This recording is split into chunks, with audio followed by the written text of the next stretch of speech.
Bonsoir à tous, bienvenue dans votre journal du 4 février 2020. Voici les titres de cette édition.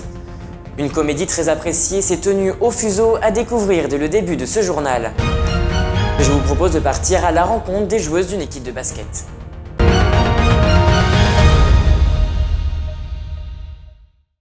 Avant de développer ces titres, place à l'actualité météo. Vous l'avez vu ce matin, la neige est tombée sur Saint-Dizier alors que les inondations font encore parler d'elles et la commune de Louvemont s'est retrouvée inondée. Des images d'Alizé de Morny. Le 12 novembre dernier, l'enquête publique concernant le projet de la laverie nucléaire Unitech a été ouverte et jusqu'au 20 décembre dernier, différents commissaires enquêteurs se sont rendus dans les communes haut-marnaises telles que Suzannecourt, Tonnance-les-Joinville, Joinville et Vecqueville afin de recueillir l'avis des habitants.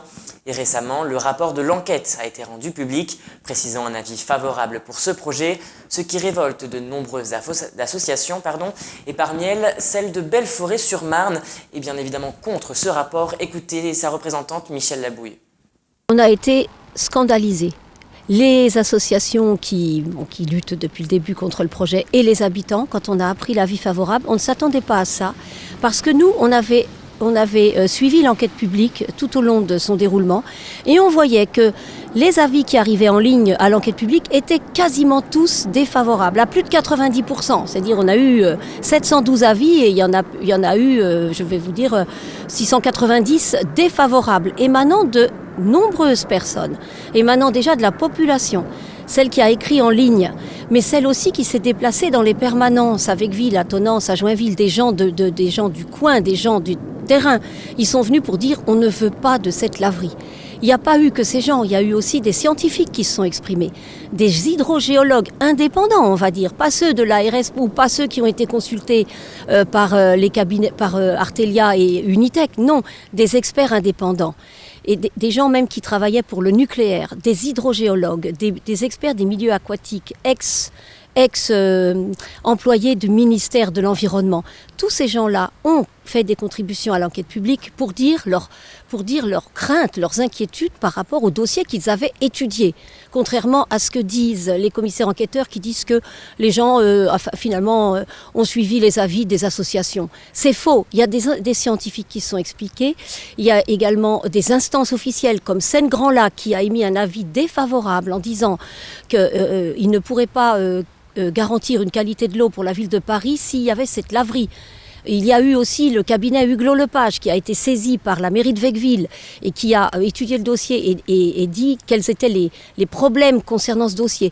Et tout cela n'est pas relayé par les commissaires enquêteurs. Les communes ont délibéré, l'enquête publique est terminée, mais si la ville de Saint-Dizier se prononçait contre, ça aurait quand même beaucoup de poids, puisque quand on sait que c'est la ville de Vecqueville, Tonnance, Joinville et Suzannecourt dont l'avis compte en premier, puisque c'est les plus proches de la laverie, mais si une grande ville comme Saint-Dizier disait non, je pense que quand même la préfecture en prendrait acte.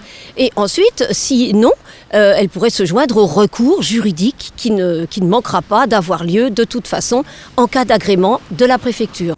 Je vous le disais en titre, le festival d'humour d'hiver à Saint-Dizier rencontre un franc succès et cela a été prouvé une fois de plus avec le public venu nombreux lors de la représentation de La Moustache. Retour en images de cette soirée grâce à Nicolas Fontaine. Les spectacles s'enchaînent au Fuseau et le public est toujours au rendez-vous. Et c'est dans une salle comble que la pièce de Sacha Judasco, La Moustache, s'est jouée.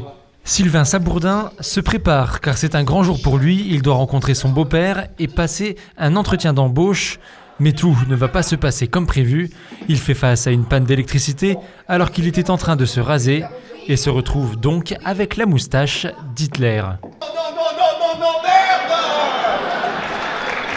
C'est avec ce physique que le personnage principal se verra accueillir son beau-père, laissant part à de nombreux quiproquos en se moquant des préjugés racistes et antisémites. Outre la performance des comédiens, le public a également pu apprécier l'écriture burlesque de Sacha Judasco et Fabrice Dognaud, et les spectateurs en sont sortis ravis. Extraordinaire, super. Oui, très bien. On a bien ri, on pensait qu'il s'en sortirait jamais, le pauvre, mais ça y est. Non, c'est un très beau spectacle, franchement très bien. C'est super, très rythmé, super. Parfait, ça rebondit tout le temps, des répliques percutantes, c'était génial, franchement très bien. Ouais, c'était vraiment bien. Ouais. C'était original, les comédiens sont super, vraiment bien. Surtout une salle blindée comme ça, en plus une bonne ambiance, magnifique, parfait. Cette pièce comique dénonce les apparences souvent trompeuses qui les entraînent dans des contextes improbables, ce qui explique sans doute son succès. Bien sûr que je vais dîner avec vous. C'est la moindre des choses. Chaque semaine, les filles du club de basket d'Ancerville s'entraînent et Alizée Demorny est allée à leur rencontre. Les inégalités hommes-femmes peuvent se mesurer sur un terrain de basket. Au club de basket d'Ancerville, les joueuses ont plus de mal que les garçons à monter une équipe. On était sur une base de 4 à 5 joueuses en fin de saison l'année dernière. On s'était dit d'ailleurs, est-ce qu'on va pouvoir recommencer la saison ? Et en fait, avec toute cette pub et je pense tout ce qu'on a pu donner, on est maintenant 10 joueuses. Le constat est le même dans beaucoup de clubs. Il est difficile de recruter des filles dans des sports traditionnellement attachés à un milieu masculin. La faute à qui ? Peut-être que les femmes sportives auraient besoin d'un coup de projecteur. Les domaines sportifs, que de matchs féminins.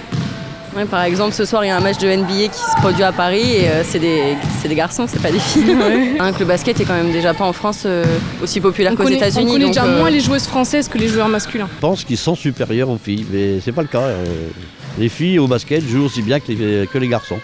Sauf que voilà, c'est pas médiatisé, mais moi à mon avis, c'est plutôt une histoire de sponsors qui veulent pas mettre d'argent là-dessus, donc après les télés ne marchent pas non plus. Il existe bel et bien une différence entre les hommes et les femmes dans la pratique d'un sport, surtout à l'âge adulte. L'argument principal, c'est le manque de temps. Les femmes actives d'aujourd'hui cumulent encore trop souvent avec une vie professionnelle et une vie de famille bien remplie. Pourtant, on ne peut nier les vertus d'une activité physique régulière. Alors le sport m'apporte beaucoup de bien-être et puis ça fait du bien de se défouler. Ce ne sont pas des femmes qui entrent sur le terrain, mais bien des guerrières. La preuve que la détermination n'est pas une histoire de sexe. Et c'est la fin de cette édition, merci de l'avoir suivi. Tout de suite la météo et n'oubliez pas l'information continue sur Puissance Télévisions. Toute l'actualité qui vous concerne, à voir ou à revoir dès maintenant sur puissancetélévision.fr et sur notre application mobile.